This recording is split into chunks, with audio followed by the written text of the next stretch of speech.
Welcome back to the channel, Crypto Trend Trader, with a quick update on Bitcoin. Before we get started, I'd like to remind you it's not financial advice. I'm not your financial advisor. These markets are extremely volatile, so please do your own research and trade responsibly.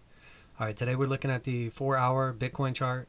I have Coinbase pulled up right now, but again, the exchange is irrelevant. It just so happens to be the chart that I wanted to start off with today. So before we get started here, I do want to remind you to like and subscribe if you're interested in future videos like this. If you're gaining something from these videos, feel free to share them with your friends. I try to keep it real and basically give you realistic technical analysis without my own personal bias based on my experience and knowledge of the markets. I'm obviously involved in cryptocurrency, but coming on here and just acting like a moon boy doesn't do anyone good. So make sure that you, stick around and subscribe to the channel if you like these realistic market updates. So, all right, so here we have a little technical analysis on the 4-hour. And essentially what we're paying attention to is when we got this main drop right here on the 4-hour, we broke down from the 8 EMA and consolidated. And the time before that, we broke down from it, consolidated, broke below it, but we never actually closed below the 8 and 21, like got the cross right here. We saved it and then got a parabolic move back to the upside, put in an all-time high, failed to put in another high, and then broke down from that point. When we broke down from that point, we consolidated off the 21 here in yellow. And then eventually we stayed under it too long, got that massive sell-off. It got bought up, which looked potentially bullish. But when it came back up for the retest, it got rejected. And then we crossed the 821 to the downside, at which point in time we got a massive dump. And that took us down to that low at $30,000 that I called out. From there, we were able to get the bounce, took the long position, came all the way back up to the 55, which is where, we took profits on the trade. We were expecting to get a little more price action to the upside, but the most important thing was to pay attention to what was happening on the 89.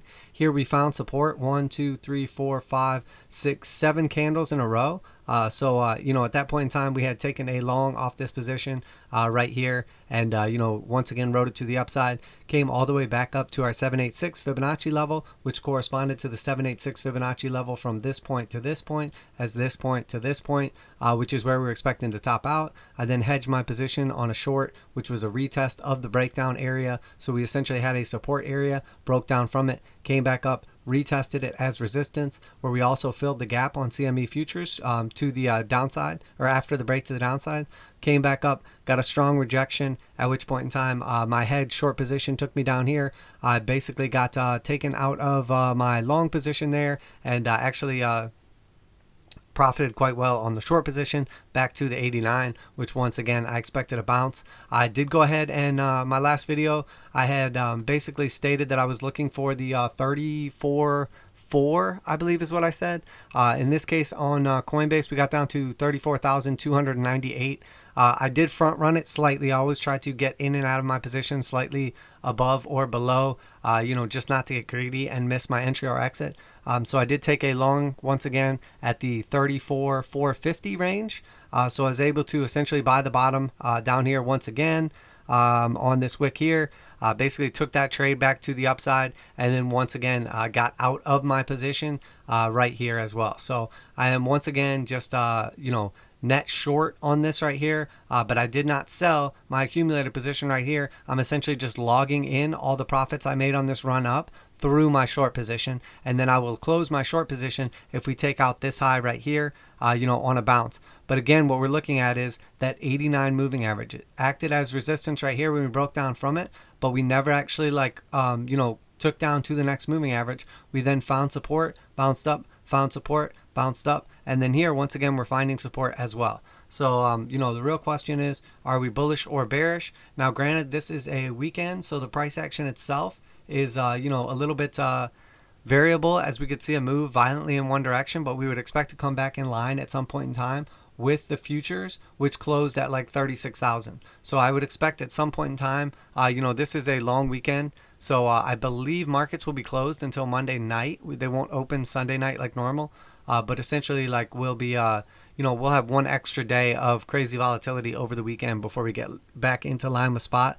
I'm sorry, with futures. Now, it doesn't mean that we have to close in line with futures. It just means likely what's going to happen is there will be a gap left in futures if we don't, and then I would expect us to fill that gap in one way or the other. So if we close at like 40,000, I would expect us to basically drop back down to 36,000 and fill that gap. If we close at 33,000, I would expect us to burst back up to 36,000 and fill that gap. So we're going to be paying attention to that, but I'm sure we'll have plenty of videos before then. So back to the chart here. Essentially what we're looking at now is we had gotten, and we talked specifically about these targets and everything, but we got our close down here on the 4 hour, 2 in a row, attempt to push lower and then move back to the upside. We got multiple closes here, and then we got multiple closes here, and now here we have a couple closes here. Now what we're paying attention to is we put in a low, we put in a higher low, we put in a higher low, we put in a higher low. But now here on the upside, we put in a high, we put in a higher high, and now we're putting in a lower high.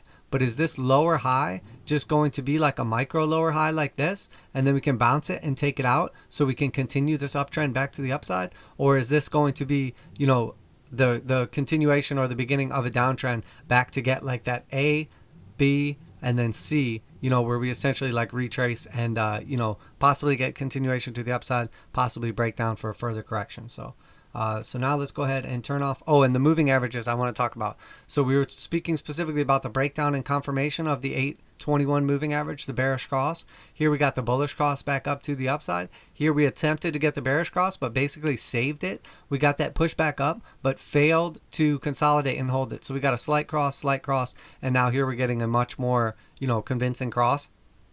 If we burst back up here to the upside and can start closing above it again, it'll be much easier to get bullish, and then I would expect to take out this high right here and then potentially come up, and continue this diagonal like ascending uptrend channel here, and potentially retest all-time highs. If we do not get back up above it, I would expect a violent sell-off like this. It may not happen all at once. It may just go sideways over the weekend and then happen on Monday once futures and spot are back in line. But essentially, once we get this 821 cross on the 4 hour, you can expect a violent movement in that direction, whether it's to the upside if we save it or to the downside if we fail. So now let's go ahead and turn that off, and we can flip back on some of our lines here. So you'll see, obviously, this is a very busy chart. There's quite a bit going on here. But essentially what we're looking at is we got the breakdown here, and then we have put in our Fibonacci, which is the white Fibonacci right here. When we came back up and then down on that Fibonacci, we essentially got back to the 886 on the yellow, which was from the top to the bottom, or I'm sorry, the bottom to the top. And then when we came down here, we got our 786 touch right here. So we essentially had a 786 stop out, a 786 stop out. We came down here after the 786 stop out back to the 382, and then you'll see we bounced from the 382 back above the 618 to the 236 in blue, and then we came down to the 382 and the 0.5 corresponding with the blue and the yellow. So what's happening right here? What is the deal? We're essentially just oscillating between these various fib channels or fib levels. But what I'm paying attention to now, and what looks bearish to me, is we have our low right here, we have our next low right here, and then we essentially broke down from that trend line, that yellow trend line here, came up for the retest to try to break back inside of it. And then if we cannot break back inside of it, it's going to look like a rejection, and then I would expect us to sell back off. Now, if we sell off here, I would expect to close down here at the 382 or 0.5 level, somewhere around that 35 level, 35,000 level. Now, could that continue to be an uptrend? Yes, it could, because again, this could be a micro part of that macro, as long as we don't take out our previous low right here of 33.7 or our, the low of this entire situation, which is closed down here at 31.5. So we could potentially come down here anywhere down to the 618 or 236, and then we get the bounce from there and continuation to the upside, and it'll look like we got our A, our B, and then our C retracement, and we just put in a slightly higher low right here, and then we can get continuation to the upside. So as long as we are overall in a bull trend, which we still are, I'm looking for this area as my buy area. Now that's also going to correspond with the measured move from this right here. So we essentially have this pattern that was developing, it's ascending broadening wedge, or you could call it a channel, however you want to do it. There's a million ways you can do it. There's obviously like tons of stuff all over this chart, but essentially if you're acting like we're oscillating inside this range right here, what we're looking for is essentially a touch on the bottom, a touch on the top, a touch on the bottom, a touch on the top, a touch on the bottom, and then we retest back up to the midline, which is essentially like just coming back to like the halfway point of this channel roughly, or of this pattern. So essentially something along this lines, which it looks like we basically already did. It's not perfect, but if you go to a shorter time frame, it lines up a little bit better. But when we come back up and touch essentially on that and then come back to the bottom, that's typically how you break from one of these patterns. You're usually going to touch the top, touch the bottom, and then come back to the middle line. Or if you're going to break to the upside, you will touch the top, touch the bottom, and then come back to the top, and then come back to the midline, and then break. So that's like typically how they will gain strength, and it's just a series of higher highs or lower lows, essentially just playing out. So the measure move here, if we break down from this pattern and fail to get back inside of it on this next 4-hour candle, is going to take us back down to that 32,000 range, potentially take out this previous low, but it would close above this one. So this green circle right here, that's where I'm looking to accumulate at. That's our measure move. That lines up perfectly with our Fibonacci targets. So if you came down here to the low, which is our 0 point in yellow, and then we came all the way up to the 786 or 886, we drop down to the 0.5, we bounce up to the 618, and then we come down to either the 382 for a close, which would be a potential buying area, or more likely the measure move, which is going to be the yellow 236, and that's going to line right up here with like a 32.5 range roughly. And then the same thing with our blue Fibonacci. The blue Fibonacci comes back from our previous low right here, that 20% wick sell-off that got bought back up, looked extremely bullish. This is basically a doji candle. Tells us that we sold off aggressively, but it got bought back up aggressively. That's typically a bottoming pattern, and then we get a close right here, come back down, retest it, don't close any lower, so we have a slightly higher close, and then get continuation. So what that tells me is now from the blue point all the way to the top here, when we came down again, we came down exactly to the 786 in blue. We shot all the way back up, but we put in a lower high. We were unable to take out this high here in blue, and when we sold back off on the blue Fibonacci, we came down to the 0.5. So we were at the 786, then we were at the 0.5, we came up to the 236, and now here we are at the 382, but I would expect us to come back down to the 0.5 or overshoot it and come back to the 618. So we would have a low here at the 786, and then we would have a higher low at the 618. So to me, that looks like the most likely or most probable scenario right now. Lines up with our measure move, lines up with our yellow and our blue fib, which are both obviously like very reactive and very accurate. They're clearly governing price at this point in time.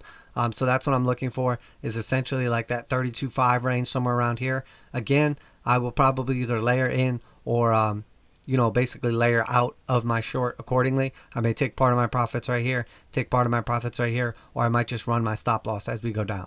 Now, in the event that we do find support here and continuation to the upside, that's perfectly fine as well. We could save that 821 cross and then come back up here and at least retest the point. We just retested the 236 in blue, so there's not really anything left in blue to the upside to retest after that 236. So I would expect more likely to come back up and retest that 786, which is that 39,000 range. So again, that 39,000 range will be my target to the upside. I'll take part of my profits there, slightly below it, but potentially look for the 886. If we come back up to the 886, I would expect that after a little consolidation, we will in fact be putting in a new higher high, but we'll have to take that as it comes. And then if we go ahead and just turn off a little bit of that and just take a look at what we've got going on here on our indicator oscillators, you'll see that we essentially put in a low down here, put in a higher low here, put in a high right here, and then we came back down and put in a lower high right here, but we are still below the red slope line. The histogram is red with multiple histograms to the downside. I'd like to see at least 2 histograms to the downside and then expect a continuation move. At this point in time, it looks like we basically came back up, tried to flip it back over blue, failed, came back down, tried to get back above it and flip it again, failed, and now we would expect to see continuation. Now what I'll look for here is some kind of divergence. If we come down here violently and we get like a lower low on the oscillator, but a higher low on price action, that will be bullish divergence. Or if we come down here and we get a lower low on price action, but a higher low on the oscillator, again, that will be a different form, but also bullish divergence. So that would imply that we're going to see a violent retracement back to the upside, and potentially that our consolidation or retracement is over. And the same thing's happening down here with the jewel thief. And if you you're familiar with TradingView or not familiar with TradingView, I highly recommend that you get it yourself. Practice charting, paying attention, following along to the videos as I go. Feel free to play them in slow motion, rewind, etc. But you can find all of my indicators for free as well on TradingView. There's a list of them in the description of this video. So go ahead and download those for free. Use them, get familiar with them, ask questions about them in the comments, but also make sure that you like and subscribe to the video or channel as I do appreciate the support.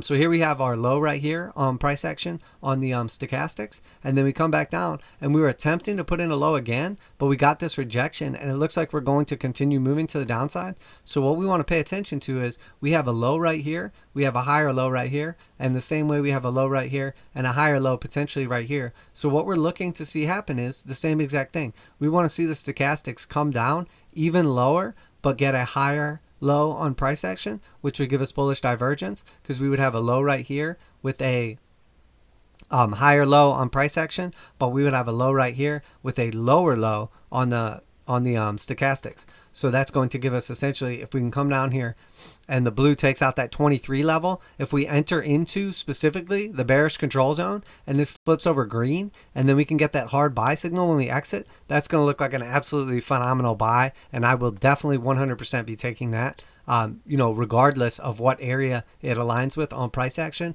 as that's one of the most reliable things that you'll see. You will notice typically on a bull run, you're going to have a ton of these red areas right here where the bulls are in control.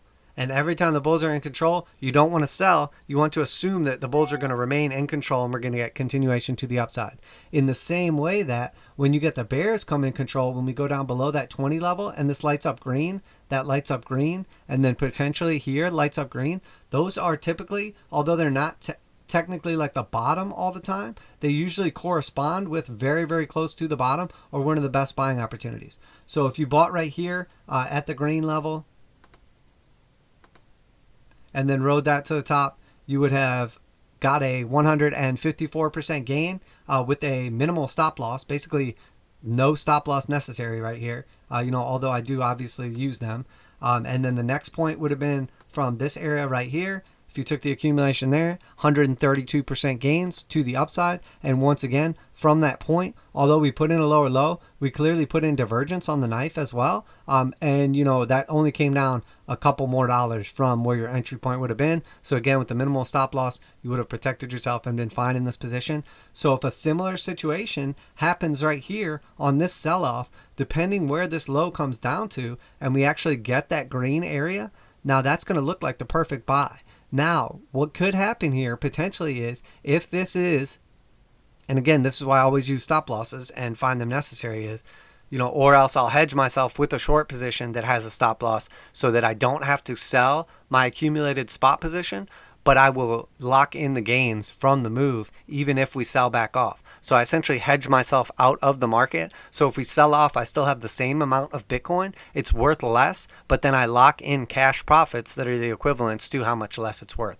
So say I have one Bitcoin here at the top and I hedge myself with a short for one Bitcoin to the downside. We sell back off to down here. I still have one Bitcoin, but I also have the difference in price action, which in this case was like $10,000. So I would still have a Bitcoin that was worth $40,000 is now worth $30,000. I still have that whole one Bitcoin, but now I have an extra $10,000 in my account, at which point in time when I close my short position and then Bitcoin moves back up to like 40,000 again, I now have the value of my Bitcoin back. Plus I have an extra $10,000, which if you're like me, you took the buy down here and then that $10,000 worth of Bitcoin went up another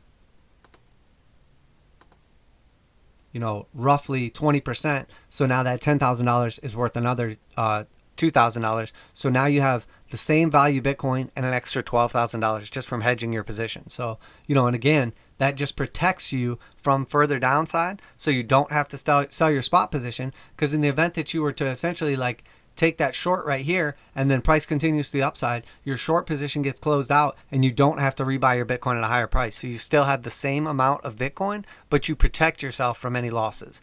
So you might lose a couple dollars on the way back up, but you don't lose any of your Bitcoin and you don't have to rebuy and, be buying at a higher price, which is mentally, I think it's harder to rebuy and know that you're going to get less of something, and then you want to wait for it to come back down so you can get it back, than it is to just say, I lost a couple dollars, but I still have my hold position or my long position or my accumulated position, whatever you want to call it. So, and I think it's very important to have multiple accounts, whether you're putting like essentially, a hard wallet, protecting your crypto, whether you have a trading account on multiple exchanges, or a combination of all those things. I think it's very important to have those, to basically protect yourself, and then also to understand that you have an accumulated position that you're not going to be moving in and out of, and then you have swing trades or scalp positions that you're going to use to capture the micro moves of the market inside of like the overall macro trend. So right now the trend has obviously been to the upside for months, so you want to be long in these markets overall or risk on in these markets. But as we reach like high areas and overextended areas and in areas of bullish exuberance, you want to essentially start hedging your position or taking profits. And a way that you can take profits rather than selling off your crypto, if you don't want to have to worry about having less Bitcoin in the future, is you can essentially just enter a hedge short position or a scalp short position like what I do. So, and again, this is not financial advice. I'm not your financial advisor. These markets are extremely volatile, so please do your own research and trade responsibly. So essentially, that's basically what I'm looking for in these markets right now. Now, what we need to worry about, or not worry about, but what we need to pay close attention to is if this is in fact the top and we're going to start entering into a longer downtrend and we have a high, we have a low, we have a lower high, and then we come down and we have a lower low as well here, it's going to start looking like we're in a downtrend, consolidation phase, retracement, whatever you want to call it. But in that case, we're going to pay less attention to essentially like these bearish control zone buy areas. And the way we'll be able to tell that is if it starts looking uncharacteristic of what we're used to. So in the previous like couple times when we've gotten those bearish control zone, the bears were in control only for this tiny little green slip, only for this tiny little green slip. So if we come down here and we see one of those and then it bounces and then sells back down and we see another one and then we see another one, or we start seeing like thick green areas like this where the bears are in control, we're going to start thinking, okay, wait a minute, this looks like it's an actual trend change and that we're entering into essentially like a longer term downtrend. At which point in time we would want to flip over to a longer time frame and then start to take into account what's going on here. So typically what I look for on the TJD TDMACD is a bunch of greens in a row, and then when you start seeing two reds in a row, it tells me we need to start looking to get out of this position. And then we see one slight green, and then we see multiple reds in a row. So what I'm expecting is to come down to that blue slope line right here, find one more bounce, and if we cannot save that bounce, get moved back to the upside, we're going to start closing underneath that blue slope line, at which point in time on the daily it's going to start looking like this trend is over and we're going to enter into like a bearish zone. Now here we flipped the slope over red, but we were able to get multiple green histograms in a row and continuation to the upside, at which point in time that's fine. It was just an extended consolidation period or sideways retracement. But again, it's a sideways retracement that's going to allow the indicator oscillators to essentially reset to lower levels without losing price action. Here, what we pay attention to is, are we still going sideways and just resetting the oscillators, or are we starting to sell off and essentially like giving back those gains, in which case it's going to look like the trend has changed.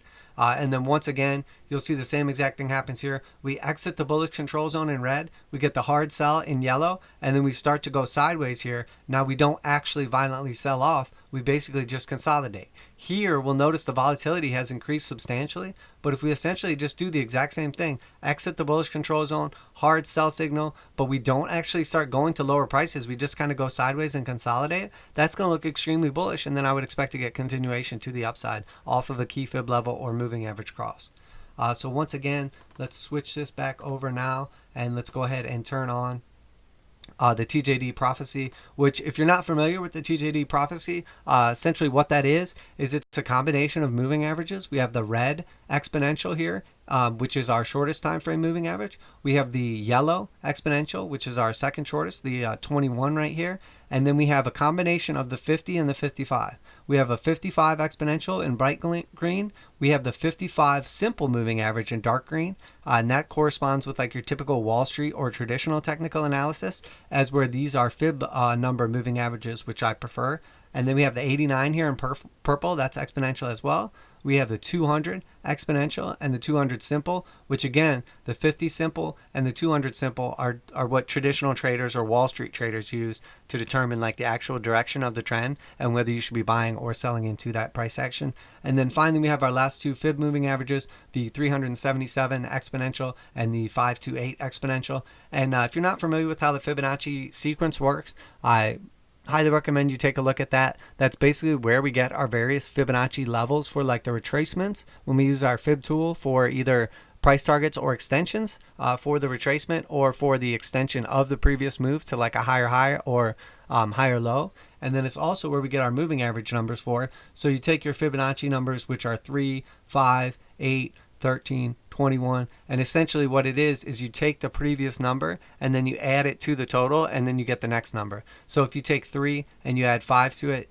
you get 8. If you take 8 and then add 5 to it, you get 13. If you take 13 and then add 8 to it, you get 21. So that's where we essentially get like the 8 EMA, the 21 EMA, the 55 EMA, the 89 EMA, and then again we use the 200 because that's traditional, but then we have our 377 and 528. And the beauty of these EMAs is when we're on, say, like the daily, we can look at those, but if we're on a shorter time frame, let's take for instance here, let's look at our 21. So our 21 is at 34,116. If we switch now over to our 4 hour, we're looking what's at 31,116, and you'll notice that that lines up basically with the 200 moving average here.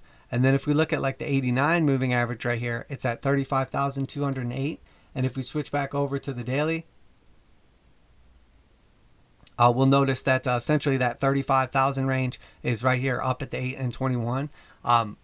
That's a multiple of basically 6 when you go from like the 24-hour period to the 4-hour period. If you look at it from the 1 hour to the 4 hour, it's a multiple of 4, and it gives you much more accurate lines to where these moving averages are going to line up. So by using these incremental moving averages, you can use a shorter time frame, but also see what's happening on the longer time frame. So like your 50 is going to line up with your 200 typically, and basically like your 89 will line up with your 21.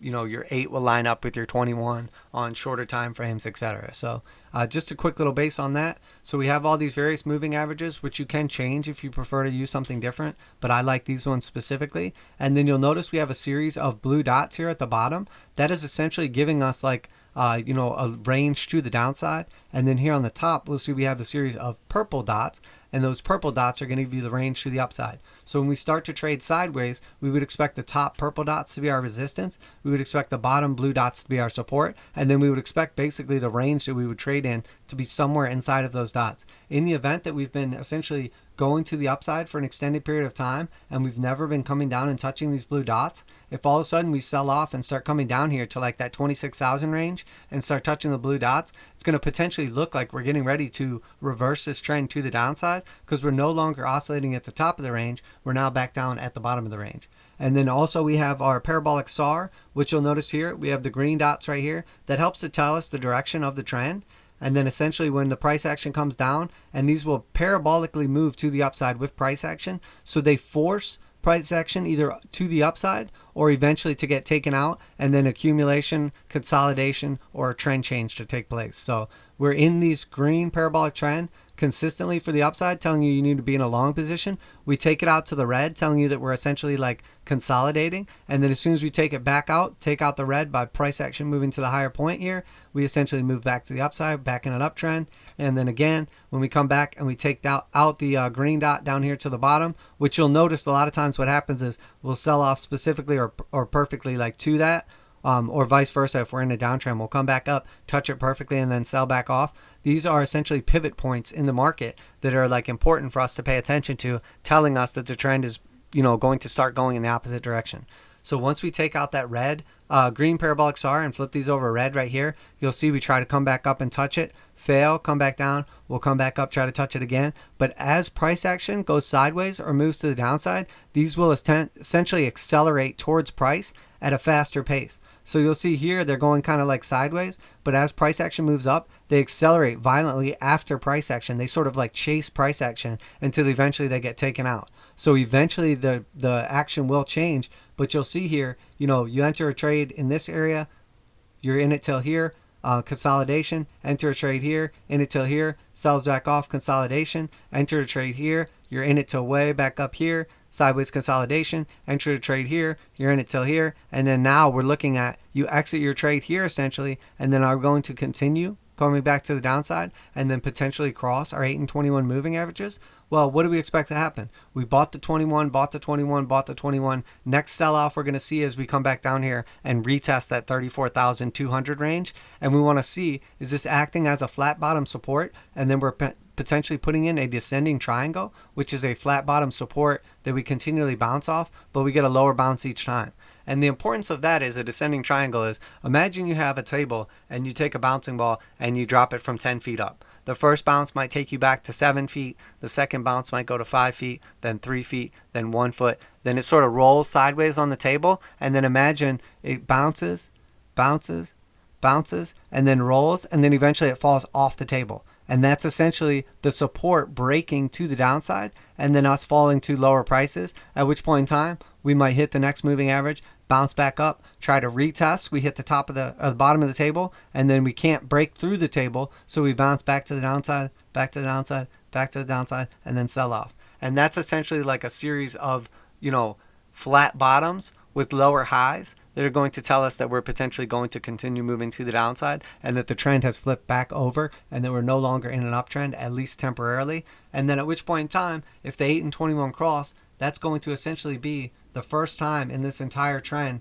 since back here on September 1st, when we called out that head and shoulders pattern, when everyone was confident that we were going to be going higher. It was very clear that we were getting ready to break down to the downside, at which point in time we broke down from that 12,000 point, broke down from like that Ethereum $500 mark, and then sold back off substantially down to like, I think it was like 200 or 300 on Ethereum and just under 10,000 on Bitcoin. But when we found support on the 200 moving average, consolidated long enough, and then we got our cross back to the upside, the 821 on the daily, we then at that point in time have not crossed back to the downside. So if you entered based on the 821 cross to the upside, you got in at 10,900, 10,800, somewhere around here, and then you're in the price action until 40,000. So it does not get simpler than just using the 821 cross on our moving averages. You can look at a bunch of different things. You can make it as complicated as you want. But in the end, what I always say is trade with the trend. Crypto trend trader. Trade with the trend. Figure out what you're going to use to tell you what the trend is, whether it's going to be the parabolic SARs here in green, whether it's going to be the moving average crosses of the 8 and 21, whether it's going to be whenever you're above the 200 moving average here in blue. Whatever you decide for how to determine the trend, I like to use multiple things and then use confluence between those things. So for me, I like to use the 821 cross on the daily. I used to like to use the 200 moving average on the daily, the blue moving average. So if we're above the blue moving average, if the 8 is above the 21, those are two clear signals to me that we're in an uptrend. And then if we look down here at our parabolic SAR also, whenever it's green, we're in an uptrend. If we're overall in an uptrend above the 200, I'm looking for long trades. And when it flips over red, I'm looking for accumulation areas or buy zones to buy more crypto before we continue to the upside. Or I'm essentially looking to take profits on those areas and then rebuy lower. So again, that's 3 different ways on the single indicator that we can determine the trend is to the upside. And you can use it on shorter time frames to capture more micro moves, or you can just use it as a casual, positional trade entry or exit point, on longer ones. And again, this is not financial advice. I'm not your financial advisor. Do your own research. I'm just telling you what I do. Also, on the TJD TDMACD, I like to use, when we see multiple histograms like this that are green, when the price action is underneath the slope line, once we see 2 of those, I like to look at that as potential trend move to the upside. Once we cross over the red line above it, I like to use that as a second buy point. And then once we flip over blue on the slope line, I use that as a third one. And then, essentially once I see 2 red histograms,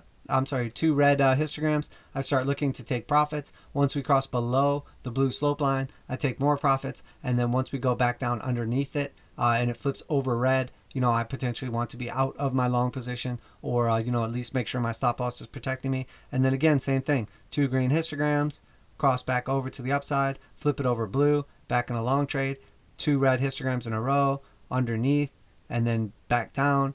Once again, it flips over red, and then, essentially like it's able to identify a micro trend inside the overall macro move so that you can protect yourself. And you can do the exact same thing here as well. Once we see multiple green accumulation areas, that is the bearish control zone. The bears are clearly in control. We're looking for divergence to take place. We want to enter as we exit the bearish control zone, saying the bears are losing control. So now we want to enter into the position overall if we're bullish. Come back up. We don't necessarily want to sell out of the bullish control zone because they tend to stay for an extremely long time. Essentially come back down, see the green again. The bears are in control. We're in the bearish control zone in an uptrend, which means the bears can only maintain control so long. Otherwise, eventually they take over, which in this case, we're not assuming the trend is done because we're still above the blue moving average. So there we want to be accumulating through that area. Those are typically the best buy areas you can have. And then we can consolidate, and then continue to the upside. Bulls are in control through this area. Bulls are in control through this area. And then again, what we're paying attention to is, are we going to sell back off here, come back down? Are we going to make it down to that 20 point and the bears are in control again? And if they do, we're going to look at that as a buy because we're still in an overall uptrend. So we're looking for buying support areas, moving averages, and various accumulation zones. And we're looking to sell into resistance. So if we come back up and retest the all-time high, potentially looking to sell or short to cover ourselves until we see can we break back through it. If we do, it takes out our stop loss and we get continuation and we don't have to rebuy because we never actually sold our spot. We just used our short position to hedge and protect our profits. So there's basically the breakdown on exactly how I do it, how I trade, how I get the idea specifically that I need to be taking profits, buying or selling, etc. There's a million different ways that you can do all this stuff. I just use what works for me specifically, but I have a lot of other indicators available as well. I highly encourage you to check them out also. These are a couple of my favorites as well. The on balance volume, TJD OBV, or the TJD VPCI. This is the volume price confirmation indicator. And the on balance volume essentially just tells you like what is smart money doing. Is there more buys or more sells taking place at the time? So essentially when you see this flip over red, it means there's more selling taking place than buying. When you see it flip over green, there's more buying taking place than selling. And again, more selling than buying, more buying than selling. Here it's kind of like sideways. So we're paying attention to, do we break down from this area and start seeing like red and look for a break of the actual pattern? Because here we're in essentially a low, a higher low, a higher low, a higher low. So are we going to continue up in this pattern that we're looking at, or are we going to sell off to the downside? The VPCI is going to essentially tell us when the trend is strengthening in that direction. So when we see these green dots here, again, that's telling us there's potential great buy areas, and then we're going to see like a nice bounce off of that depending how violent it comes down here. And then the red's going to tell us when the trend is strengthening to the upside. So because we're in an overall uptrend, the greens are to be looked at as buys, but the reds are not to be looked at as sells. The reds will tell you when it's strengthening to the upside, and when we're potentially going to be losing that trend is when you see the cross of the blue below the orange here.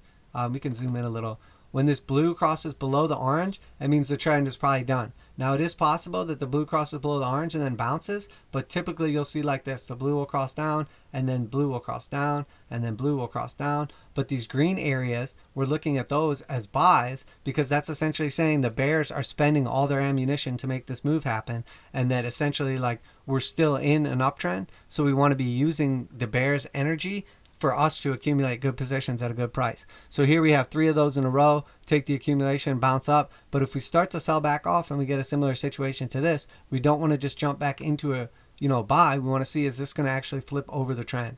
And then once again, this is our VWAP. And what that is it's essentially telling us like the standard deviation moves, but it's a volume weighted average price. So it's taking into account the amount of volume that's taking place as well as the price action. So that's going to give us, once again, this is my essentially like volume combination. All of these are using volume specifically to tell you what's happening in the trend rather than just using like indicator, oscillator, like price action moves. So this is telling us not only is there a move taking place, but can we trust that move? Can we believe that move? What is smart money doing? What is big money doing? What are the whales doing? Not just what are the masses doing? Because a lot of times the whales will use price action, but with lack of volume to trick the masses into something. So you might see a break of a key support or key resistance, but it can't be trusted because there's very little volume behind it. So these indicators in this series allow us to tell essentially like not only what's happening, but can it be trusted? And you'll notice that what happens is after a big move, it'll widen out, and then we'll constrict to this point, and you'll see the purple will come all the way down and the blue will come all the way up. That's telling us we're at a key pivot point in the market, and those are typically the best places to take trade because we're essentially expecting either a reversal or a big move after that. So you could take a long or a short there based on what your other indicators are telling you, but that's a pivot point in the market. So typically price action will only move a little bit in one direction or the other before you get that next large move. And then when we find support down here at the bottom, we can expect it to come back up and retest the top. And then when we find resistance here at the top, we can expect it to come back down and retest the bottom. And then here we'll see, they've constricted again here. So now this is an excellent place to take either a long position if you're expecting movement to the upside, or short position if you're expecting movement to the downside. Now to me, what this looks like is, this looks like a counter trend move. So we have a move to the upside right here. It continues slightly to the upside, and then we go to the downside. So here we have a move to the downside right here. We have a slight move to the upside and then continue to the downside. Or we could reverse this and continue to the upside, in which case it's our pivot on the market. But once again, price only moves a little bit from this area before it typically enters back into an actual trend. So, and then here in the middle, we have like the yellow dots that are going to tell us like the midpoint. So a lot of times what will happen is we'll find support on the midpoint, come up to the top, come back down to the midpoint, back down to the midpoint, back down to the midpoint, back down to the midpoint, and it looks like this is going to break through it, in which case it does, and then we come back up and try to touch the midpoint again, in which case we find resistance and breaks down from it. So as long as we're above this midpoint now, we would expect it to come back down at some point in time, retest the midpoint, and then either break to a higher high or break down from that and then start testing our lows as well. So hopefully that helps. A little bit more of an explanation on those, and then there's plenty of indicators. I highly recommend that you check them out and kind of get an idea, but I'll show off a couple more here, and again, they're all available for free on TradingView. The specific names are down in the description for the video, but the Fisher Transform is extremely good. Fisher basically allows you to see what's happening in price action, but it gives you like a very simplified look at it. So when it's green, we're trending to the upside. And when it turns dark green, we're trending to the downside. When it's red, we're trending to the downside below the 0 point. Essentially, like that looks bearish. As where, when it flips over to like that darker red, it's essentially running out of steam and starting to pull back to the upside. But you can see, you can use it for divergence. We have a low right here. We have a higher low right here. We have a low right here. We have a lower low right here. That's bullish divergence, telling us we're likely to get a move back to the upside. Now, essentially at that point in time, came down, put in a low, put in a slightly higher low, put in a low, put in a slightly higher low. So that's just telling us we're expecting to get continuation, and then we'll look for like some kind of bearish divergence when it looks like it's starting to top out. And then finally, the waddah attar explosion is essentially going to use volume with price action with our moving average. So you'll see with the slope line rather, you'll see that when we have the green, when it's bright green, we're getting powerful moves to the upside backed up by volume. When it's lighter green, it means we're sort of running out of that power. And we have that blue slope line. It's going to the upside. It's telling you that that move is strengthening still. When it starts to flip over yellow, it's telling you the strength is sort of getting exhausted. It's running out. And then same thing for red. When we have multiple reds in a row like this, it shows you that they're strengthening to the downside. When we get multiple oranges or a couple oranges start showing up, showing that the move is running out of strength. And then again, the blue slope line, you'll notice here we have a blue slope line in green action. Here we have a blue slope line in red action. And if you look how that corresponds to price action, blue slope line in green action is a powerful uptrend. Blue slope line in red action is a powerful downtrend. When it starts to flip back over yellow, it means overall the slope is no longer strengthening to the upper downside. So if it's green and then it flips over yellow on the blue right here, it says we've lost strength to the upside and now we're no longer strengthening to the upside. So then we hit the red, it's blue through here, and then it flips back over to yellow, says we're no longer strengthening to the downside, and then it flips back over green, and then we have the blue average or slope line coming back in, says we're strengthening back to the upside, and then here it's still green, but you notice there's barely any volume behind it, and we're starting to lose that slope. It flips back yellow, says we're no longer strengthening to the upside, and then again it flips back over red, turns the slope line blue, says we're strengthening to the downside, we lose strength, etc. So that's what we're looking for. You can look at that on longer time frames or shorter time frames, and it's going to give you a much clearer view of what's actually taking place on the charts. So for instance, right here, this was strengthening to the upside because we have green volume, we have a blue slope line, and then here it was starting to lose a little bit of strength, corresponding with that sell-off, but it got bought back up, strengthened back to the upside, and now you'll notice for the first time in a long time through this consolidation zone here that we have been losing strength to the upside. So it's now yellow, the slope is flipped back down to the downside, and now we're starting to see those red and orange candles. So if this takes place long enough and we get enough selling comes in here, we're going to flip this over blue, and then it's going to look like, the slope's going to start coming up. It's going to be blue, and then we're going to start seeing more red and orange, telling us that essentially this sell-off, this trend is starting to strengthen to the downside. Right now, it's not necessarily strengthening to the downside, but we're getting more selling than buying, even though the volume is not nearly as high. So if we start seeing big red candles come in here, if we start seeing this flip over blue, that's going to tell us that this is likely going to be a violent retracement and not just a little consolidation.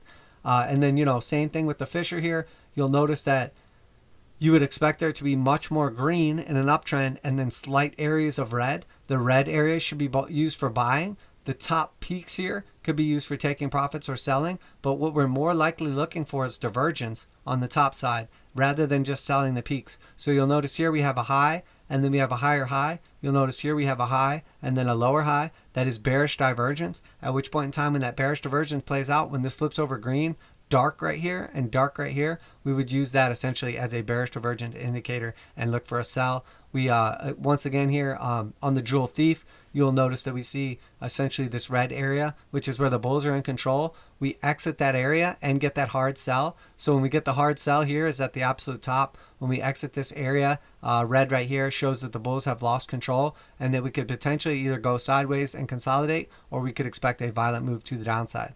But essentially, if we were to get on the daily one of those green areas where it lights up like this, that should be used for buying until the trend is confirmed flip back to the downside and we start paying attention to now, do we want to be looking for shorts in this market, or do we want to be distributing our crypto on bounces and then selling into those bounces, assuming that we're going to continually get lower and lower prices. So well, there you have it for today. I was expecting to do just a short one here, but got a little bit carried away. I love sharing my knowledge with you guys. If you guys appreciate what we're doing here, if you enjoy the technical analysis, and if you're really getting something out of these videos and learning something, highly encourage you to like, subscribe, share them with your friends. Definitely appreciate when people put any kind of comments in the bottom. If there's things you don't understand, if there's questions you have, if you'd like me to take a look at certain altcoins or look at certain assets in any other markets, feel free to leave those in the comments as well. And if enough people are interested in something, I'd be glad to help you out there.